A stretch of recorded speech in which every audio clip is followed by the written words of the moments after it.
market kita dalam keadaan boleh dibilang tidak baik-baik saja karena penurunan yang cukup drastis terjadi selama 6 hari berturut-turut ya. 6 candle berarti lebih dari 6 hari karena melewat 1 minggu. Bahkan menembus MA 200 dan diiringi dengan net sell foreign yang cukup besar, outflow artinya. Dan outflow ini pun even semakin hari semakin besar, dan termasuk hari ini yang market bottom, rebound dari bottom ya. Itu juga hari ini tuh masih net foreign sell loh, nggak ada net foreign buy, dan itu berita buruknya. Jadi today bisa dikatakan market bisa rebound yaitu karena ada counter dari investor lokal, baik itu fund atau baik pun itu pelaku domestik, whatever is it. Clear kalau seandainya hari ini itu udah 2 triliun keluar, dan selama 1 minggu itu nilainya udah 6,3 triliun. Ini nilai yang cukup besar. Nah pertanyaannya, apa yang membuat IHSG tiba-tiba seperti ini? Itu yang menjadi pertanyaan dari semua orang kan, termasuk kita kan. I do believe ya, ada yang bilang ini terjadi karena RKUHP, karena dengan disahkannya pasal dimana kalau 2 orang berada dalam satu kamar atau berhubungan badan dan itu bukan suami istri, itu bisa dipidana, dan itu mengakibatkan turis-turis nggak mau datang, include investasi nggak mau datang. Soalnya media-media luar juga bahas itu. Ya kalau mau dikait-kaitkan bisa aja, but kalau urusan selangkangan sampai ngebuat harga BCA bisa minus sampai 6%, I don't think so lah ya. Jadi nggak ada urusan kalau menurut saya.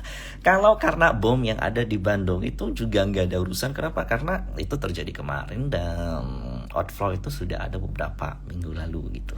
Yang kedua, ada yang bilang itu karena the Fed kayak bla bla bla bla bla. Nggak ada masalah. Rate hikes dari the Fed itu fear-nya itu udah terjadi di masa-masa kemarin. Jadi saat ini justru tone dari the Fed adalah dia mau menurunkan tensi kenaikan suku bunganya. Jadi nggak usah dikait-kait juga kalau dengan Fed rate. Nah, data Indonesia, inflasi yang terakhir, ini sayangnya internet saya jelek. Saya buka agak susah, jadi saya malas kalau nanti nunggu. Jadi kalau kita bicara data inflasi Indonesia, data PMI yang kemarin memang sempat slightly down, itu nggak terlalu signifikan lah untuk ngebuat BCA turun ya. Nah, kalau dibilang kalau tensi dari perang yang ada di Rusia dan Ukraine itu meningkat, saya setuju ya, tensi yang perang yang ada di Rusia dan Ukraine meningkat, tapi enggak juga harus membuat BBCA bisa sampai minus 7% dan indeks kita seperti itu. Dan ingat, perang itu ngebuat harga komo pasti spikes up karena ini harga komo real time ya. Dan oil hari ini naik 3%, itu berada di angka 74, dan kalau bisa tembus 8 Brent kalau tembus angka 80, which is itu bakal jadi trigger untuk kenaikan yang lain. Ada gold, silver, copper, kemudian kalau di Indonesia ya yang biasanya dilihat kan coal, kemudian ada nikel. Ini nikelnya tadi lumayan naiknya. Nah, 7 daily-nya 7% loh. Ini benar nggak ya? Kok lumayan banget naiknya? Ini benar nggak sih? Ya 31.000 loh. Bayangkan menembus titik tertinggi 30.000. Dan ya ini kayak kalian pasti tahu lah ya. Ini ada pattern ascending triangle. Iya, seperti itulah ascending triangle. Kemudian koreksi ke neckline dan kemudian rebound lagi. Jadi yang paling make sense menurut saya itu adalah berita heboh yang terjadi semenjak meninggalnya beberapa orang karena zero covid policy alias lockdown yang dilakukan oleh pemerintah China.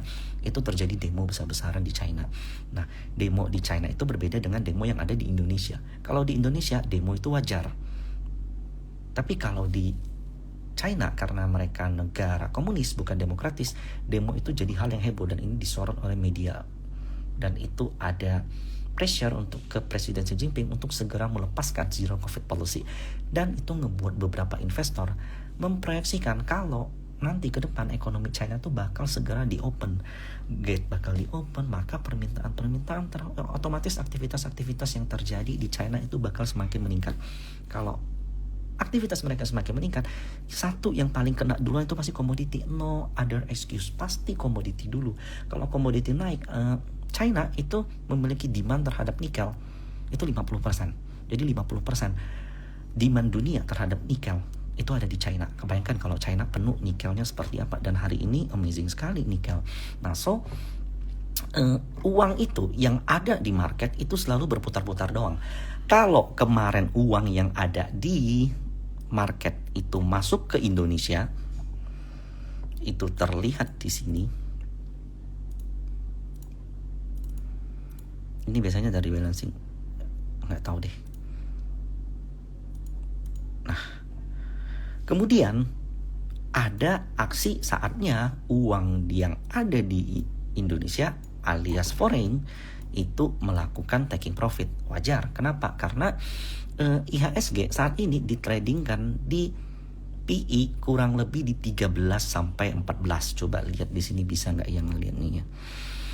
Seasonality, current earning, grocery, valuation.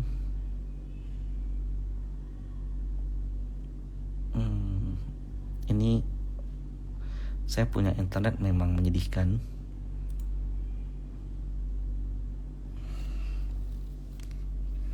Ini coba kalian lihat di ini deh. Biasanya saya pakai Stockbit. Aduh, kelihatan. Lalu agak lupa di bagian mana ya.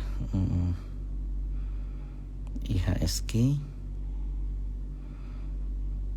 Nah, di sini. Jadi PE min PE band itu ada di 16 forward PE. Sementara PE kita tuh berada di level saat ini di 14,13 alias kurang lebih 15. Sementara PE yang ada di Hang Seng saat ini per hari ini kalau nggak salah 11 atau 12. Jadi logiknya Hang Seng harusnya PE-nya di atas kita. Apalagi kalau mereka reopening ekonomi. Jadi sebenarnya apakah outflow ini sudah selesai? Jawaban saya belum. Menurut saya foreign masih akan terus melakukan taking profit yang ada di IHSG sampai PE yang ada di, at least PE yang ada di Hang Seng dengan di Indonesia gapnya semakin jauh. Saat ini semakin dekat. Maksudnya kalau seandainya PE Hang Seng udah di atas IHSG, semakin jauh semakin aman. Alias artinya outflow yang ada di IHSG itu akan semakin mereda. Nah, today meskipun terjadi hammer seperti ini, ingat ini masih bukan foreign.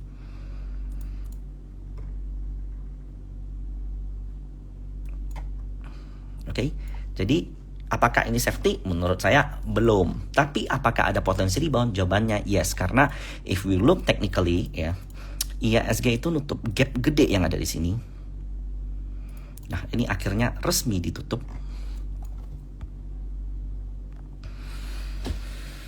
Dengan posisi net foreign masih 2 triliun. Oke, paham ya? Jadi apakah IHSG berpeluang rebound? Yes, menurut saya IHSG berpeluang rebound ke arah sini. Tapi bukan berarti besok langsung plus 2% ke sini ya. Nah, areal sideways-nya itu around here. Ya, dia bakal kayak main-main dulu di areal ini. Kemudian naik. Nah, kalau kalian perhatiin ya. Jadi, Bian, kalian pasti tahu ya, belakangan ada saham yang namanya BYAN yang tiba-tiba naik kenceng. Ada yang sadar nggak? Bian tiba-tiba naik kenceng, semua heboh gitu. Ini ada apa? Nah, jadi Bian itu punya market cap 485 triliun. Ini orang kurang gitu. Tapi ini besar. Saham Bian ini bobotnya terhadap IHSG gede. Padahal transaksinya today dia cuma 18 bio. Jadi ini kayak sometimes bisa jadi kayak salah satu trigger untuk IHSG dijaga. Dari kemarin ya, IHSG itu dijaga mati-matian oleh salah satunya adalah Bian. Nah, dengan kenaikan Bian yang sebesar ini ya, ini meningkatkan market cap IHSG very very good. Sayangnya musuh dari Bian ini adalah Gotoh, salah satunya. Nah, for your information ya,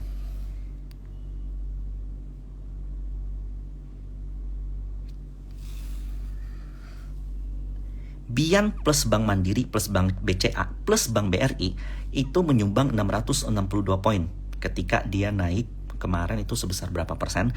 Tapi Goto plus Arto aja udah 518 poin. Dan Goto, Arto, dan beberapa saham teknologi kemarin yang di-trigger oleh Goto itu ngebuat kayak buka, kemudian beli, itu semuanya turun. Dan bobot untuk IHSG akhirnya hancur ke bawah meskipun udah ada upaya penyelamatan yang dilakukan oleh Bian. Nah, so in my view ya, IHSG jelas sekali kalau ini dijaga oleh foreign biar dia enggak drop terlalu dalam dan enggak menyebabkan kepanikan yang terlalu gede. Kalau menurut saya ini udah panik belum? Coba maybe yes, maybe no. Tapi I don't think so ini semasif jualan yang terjadi di 2020 atau 2021 awal. Karena mestinya ingat kalau masih ada di 2021 awal. Nah, jadi IHSG saat ini it's already menyentuh bottoming, tapi net foreign sale yang ada itu masih akan terjadi sampai at least PE yang terjadi yang antara Hang Seng dan IHSG itu menjauh, dan saat ini baru mulai bergerak menjauh gitu. Jadi kita nggak akan merasakan kayak wah rally terus kemudian balik ke 7.200 lalu all time high is no. Tapi kita maybe akan sideways baru kemudian naik. Window dressing apakah terjadi? By historical ini mungkin agak berat. Kenapa? Karena foreignnya lagi enggak ngedukung. Nah, apakah terjadi atau enggak? I don't think so. Tapi saya masih cukup yakin kalau iklim investasi di Desember dan tahun depan itu bakal oke. Nah, ada yang nanya sama saya kayak gini, tuh kan ini enggak jalan. Kok kalau seandainya China di opening ekonomi kan komoditi tinggi, ekspor tinggi, permintaan coal tinggi, iya. Harga coalnya naik, tapi kalau sahamnya dijual percuma juga kan. Kalian mesti tahu dulu ada perbedaan di situ. Nah, karena saya udah nggak begitu ngeliat coalnya udah naik kencang, saya lebih fokus ke nikel for the next year. I think this is will replace the rally of coal in my opinion. Kalian boleh merasa setuju atau enggak, tapi silahkan mau percaya atau enggak. Nah, I do believe untuk nikel di tahun depan, ini sedikit bocoran buat kalian bahwa topik utama saya di tahun depan itu adalah nikel stocks yang jelas dipimpin oleh MDKA, Inco, dan Antam. Nah, Tins, saya gagal, saya udah cut loss, I'm so sorry about that. Karena saya nggak nyangka harga timahnya itu bisa drop dalam banget, tapi itu tahun depan juga bakal pulih. Nah, Inco sendiri, kalau kalian lihat by technical analysis ya, dia punya pattern symmetrical triangle dan selama proses ini itu juga terjadi akumulasi. Sayangnya ini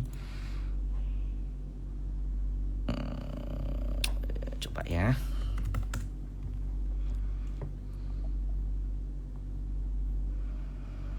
agak lama ya.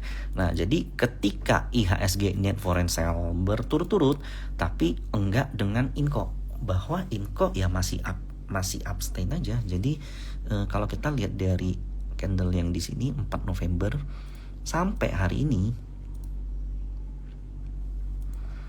nah saya suka stock itu karena di sini chart kalian bisa mau pilih dari tanggal mana ke tanggal mana gitu. Nah, ini kan kelihatan plum. Nah, jadi netral aja gitu. Broksumnya netral aja, nggak ada distribusi yang gimana-gimana gitu. Ada BB, ada PD, ada CS gitu. CS foreign, ZP foreign. BB itu menarik, BB itu Verdana, dan biasanya fund itu sering kali pakai Verdana. Kenapa? Karena Verdana itu bekas DB dan analis-analis mereka itu very very top gitu. Nah, kita kembali lagi ke Inco. Nah, Inco di grup saya itu saya rekomendasikan beli di bawah 7.000 sampai 6.750. Sayangnya tuh nggak kena, terlalu kuat. Dan saat ini ya Inco dia punya another bullish continuous pattern yang berpotensi tercipta, yaitu ascending triangle, di mana areal sell itu atau areal breakoutnya itu 7.600. Ini modal foreign kita bisa hitung kok. Cuman kalau saya jelasin di sini nanti kepanjangan. Nanti jam 8.30 sebentar lagi Pak Farul sama Pak Bernard, Ko Bernard itu akan live. Nah, nanti yuk kita bareng-bareng ke situ. Jadi saya agak cepat aja. Besok atau Senin saya mau live nih tentang saya undang salah satu scalper yang dananya juga lumayan oke, dan nanti kalian akan bisa belajar sama dia. Itu Senin ya. Nah, jadi Inco hari ini bayarnya siapa ya? Kita coba lihat.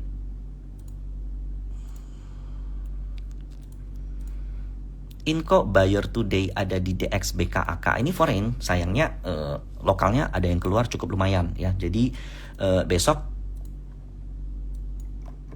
areal sell on strength sebenarnya. Dan kalau besok kalian baru beli, itu ada resiko kalian kena taking profit justru karena mendekati resisten.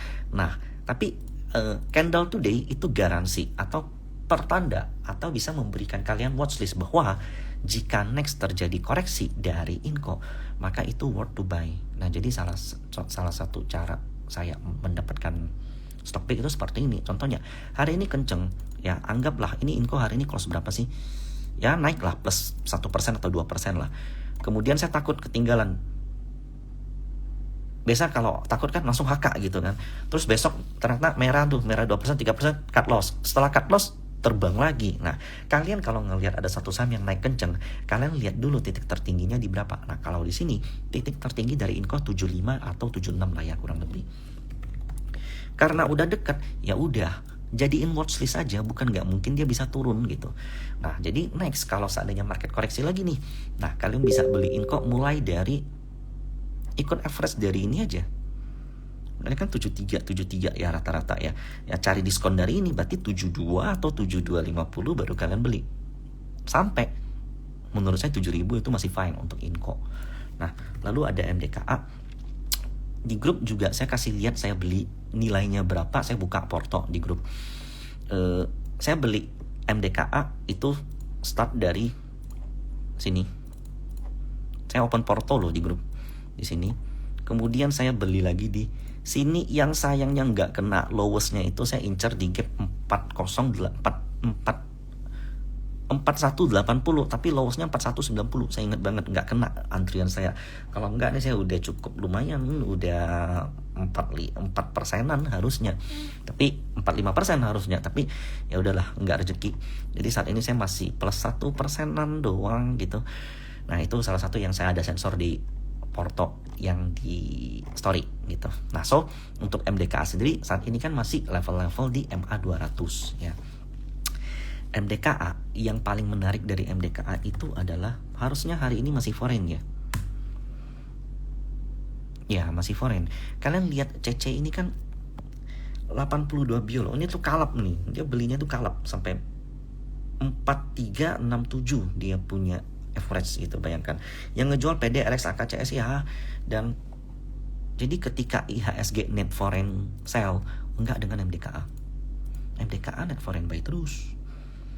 Itu alasan saya suka MDKA. Kalau saya tuh kebetulan waktu itu dapat screeningnya di sini. Di sini saya kena trailing stop, di sini saya beli lagi. Nah, target saya ke 4.600 dulu. Ini juga ada pattern inverted head and shoulders yang kalau masuk ke dalam time frame di jam-jaman kelihatan ya, mestinya kelihatan. Ini lagi pom-pom ya? Yes, saya lagi pom-pom MDK. Terserah lah. Whatever you say, I don't care. Lalu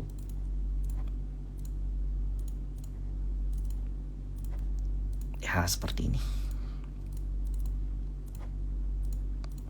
Nah, kalau begini besok beli nggak? Kalau saya nggak, jujur, kalau saya nggak. Saya lebih suka beli ketika dia mulai mendekati areal-areal, intinya gini sih, areal-areal di mana majority money itu udah mulai ngumpulin. Dan di sini ya, kalian lihat volume-volume yang gede yang ada di sini ya. Kalau kalian bisa ngelihat ya, rata-rata volume gedenya itu munculnya di sini. Nah, jadi sebenarnya kalau kalian bilang, oh ini kami bahas MDK, besok kita beli MDK, beli di sini. Nanti jarum, ya, lalu turun minus 3% karena udah all in dan margin, lalu cut loss. Setelah cut loss, di sini saya masuk, lalu terbang, nah, lalu kalian bilang saya nipu gitu. Biasanya seperti itu. Jadi saya ngebahas satu stock pick bukan artinya besok kalian HK, enggak. Saya ngebahas satu stock pick, kalian carilah titik entry terbaiknya gitu. Itu yang paling penting. Itu paling penting. Nah, inverted Answer penting Antam nggak sih? I do love Antam ya. Tapi kalau dibanding dengan MDKA, entah kenapa saat ini foreign masifnya itu di MDKA bukan di Antam. Buyer Antam today adalah, anyway, I just learning something new di market, dan saya agak shocking bahwa ternyata market itu luas, dan doain saya aja untuk ilmu ini, dan semoga nanti kalau seandainya saya udah mahir saya bisa ajarin dan sharing ke kalian ya. Antam, nah gapnya udah ditutup, kemudian turun, dan ya kalau secara TA sih bisa dibilang agak acak, belum kemana-mana, tapi MA200 most likely bisa kena ini. Antam buyer today YU, yaitu CMB, DX, AK, ya ini foreign juga. Ini foreign lumayan, dan areal buy MDK Antam itu sampai 19. Jadi 1950 19 itu best price. Kalau nggak bisa dapat ya di bawah 2000 masih oke lah. Karena nikelnya kan lagi kenceng nih. Jadi reopening ekonomi di China tentu akan meningkatkan demand nikel. Nah, kemudian harga saham nikel yang saat ini koreksi ya itu worth untuk kalian beli, tapi panennya nanti-nanti. Kalau besok bisa panen, kemudian minggu depan ya mungkin kalau untuk dimanfaatkan untuk trading masih bisa. Tapi kalau untuk panen sampai 30%, 40%, I don't think so. Ini foreignnya masih keluar nih. Jadi biarkan foreign taking profit di IHSG dan di indeks-indeks lain semua masuk ke Hang Seng sampai ketika PE dari Hang Seng itu jauh sekali dari IHSG. Nah, di situ IHSG tetap bakal dapat keuntungan karena ingat fundamentalnya kalau China itu pulih kita tetap bakal dapat keuntungan, oke? Nah, lalu bentar. Oh, ada Bumi. Ya, ini good.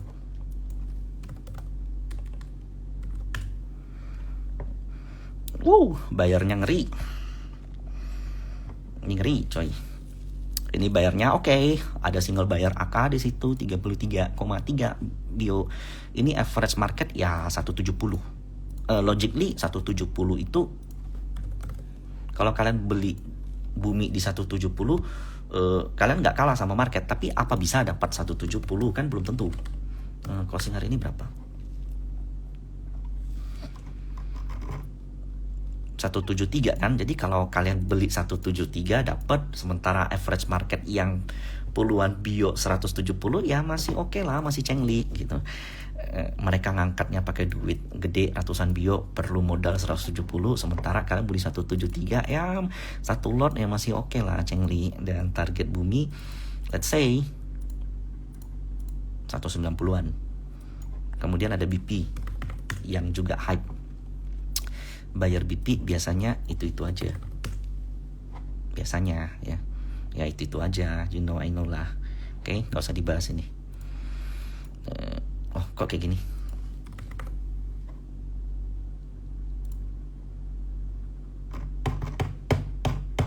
Nah, BP ini menarik. Jadi ya ini udah kejadian, hapus aja. Dan tapi resist sih.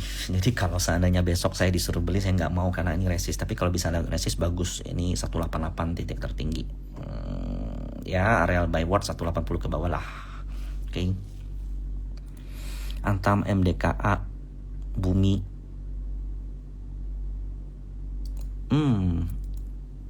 Ini properti SMRA. Kita bahas blue chip aja biar aman.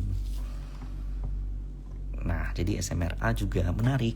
Dia balik ke MA200 semenjak ada volume kenceng ini. Kalau nggak salah saya sih foreign semua. Kalau nggak salah. Hari ini juga mungkin foreign.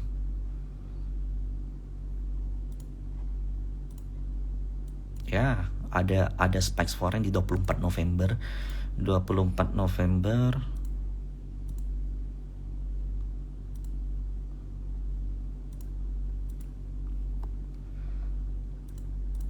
itu BB yang beli 11 bio dan average mereka 607. Ya kalau balik ke 607 most likely mereka bakal jaga.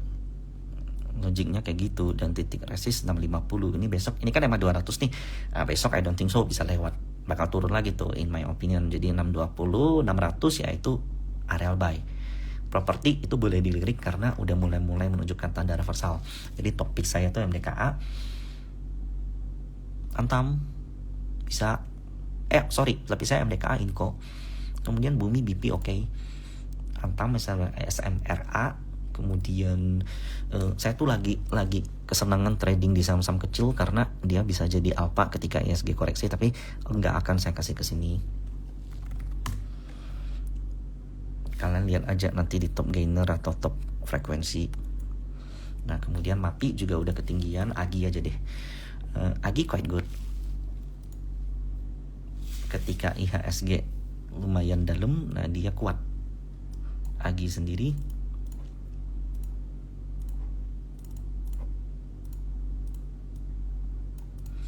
$2.500 target kalau ada koreksi. Ya saat ini di bawah 23 sampai 22 lah. Nah lalu buat yang jantungnya udah agak-agak mau berhenti gitu, ngelihat ISG merah kemudian tuk gitu, nah you can add Mayor. Saya juga punya Mayor. Di grup hari ini saya suruh beli di bawah 25, cicil aja sampai 24, dan likely juga close di atas 25, 25.30. Ini ada hammer yang cukup berkepanjangan ya. Sementara dia baru break area tertingginya. Kalian bisa hitung kok modal mereka ngangkat berapa, nanti kalian cek aja di Brooksom, hitung sendiri. Dan biasanya kalau begini, biasanya ya frekuensi analyzernya tinggi biasanya. Ini saya nggak suka lamban. Nah Mayor ini dia punya bullish flag ya. Jadi bullish flag ini tuh targetnya cukup jauh. Abaikan aja panahnya, yang penting titik beli kalian yang penting. Coba saya masukin frekuensi analyzer. Biasanya gede ya. Nah ini lumayan nih. Jadi ketika masa dia sideways dan volume nggak kemana-mana, frekuensi analyzernya tuh lumayan. Nah jadi MYOR nih very worth lah untuk kalian beli. Halo Kokris. Aduh aku malu nih dilihat Kokris nih. So maybe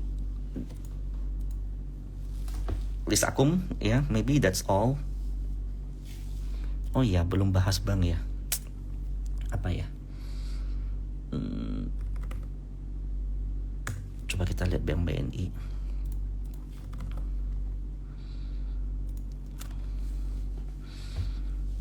Nah ini kan menarik.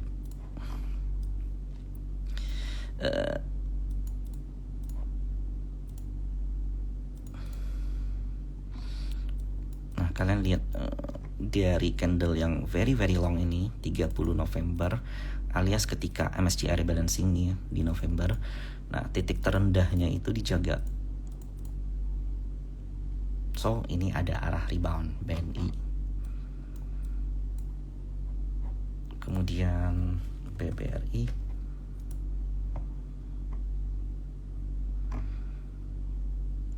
ya very good tuh. Sayang nggak nyentuh 4.700 ya. Jadi kalau ada koreksi ke 47 next ya itu masih worth to buy. Kemudian yang koreksi paling dalam kan Bank BCA dibanding dengan yang lain sampai menyisakan ini ada berapa gap ini? 1, 2, ada 2 gap. Jadi sampai exhausted ya. Dan kalau kita lihat MACD ya. Jadi kalau kita lihat yang paling kuat itu BRI dan BNI. Mandiri juga saya suka. Tapi kalau kita lihat dari MACD, dia ada bearish divergence untuk BCA. Nah, karena dia masih uptrend, ini bukan pertanda kalau kalian mesti avoid meskipun ada bearish divergence. Tapi ini justru peluang yang very good untuk kalian entry di titik lowest setelah terjadi bearish divergence. Jadi ini namanya MOCD yang saya buat secara ala-ala. Jadi kalau seandainya next ada koreksi dari BCA, saya cukup yakin kalau dia bakal rebound di 8250 atau 83 at least. Nah, kalian boleh bully saya kalau seandainya gagal. Dan di sini juga mendekati MA 200. Nanti ke depannya kalau seandainya dia mulai naik ya. Ini MA 200-nya kan condong naik juga nih. Nah, jadi ini tuh area-area yang paling worth untuk beli.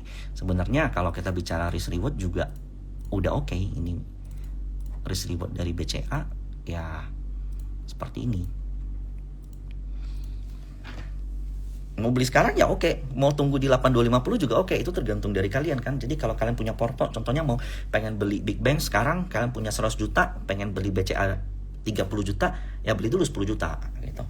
Kalau dia naik average up, kalau dia turun ya average down. Sebenarnya bukan average down, tapi memang kita pecah porsi kan. Jadi ya cobalah pilih komoditi satu, banking satu, consumer satu, sisanya saham-saham kecil yang di trading tiap hari. Kalau saya misalnya di porto saya 80% trading kecil tiap hari. Entah kenapa saya suka tantangan kalau seandainya market lagi begini.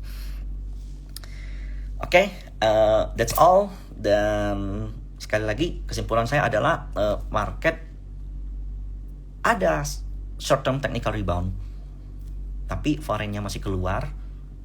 Ketika nanti PE daripada Hang Seng udah menjauh daripada PE IHSG, nanti IHSG kita itu bakal menyusul rally, dan salah satu rally yang paling kencang itu bakal ada di sektor banking komoditi. Komoditinya saya nggak ngelihat call, mungkin call yang masih di bottom itu masih oke, tapi komoditi yang jadi incaran saya itu adalah nikel, yang kedua adalah banking yang udah mulai terkoreksi dalam. Nah, kemudian komoditi kayak MYOR itu masih oke, dan Bakri Group itu juga semuanya masih oke. Dan saham kecil yang sebenarnya setiap hari ada aja yang naik kan. Sekian dan thank you semuanya.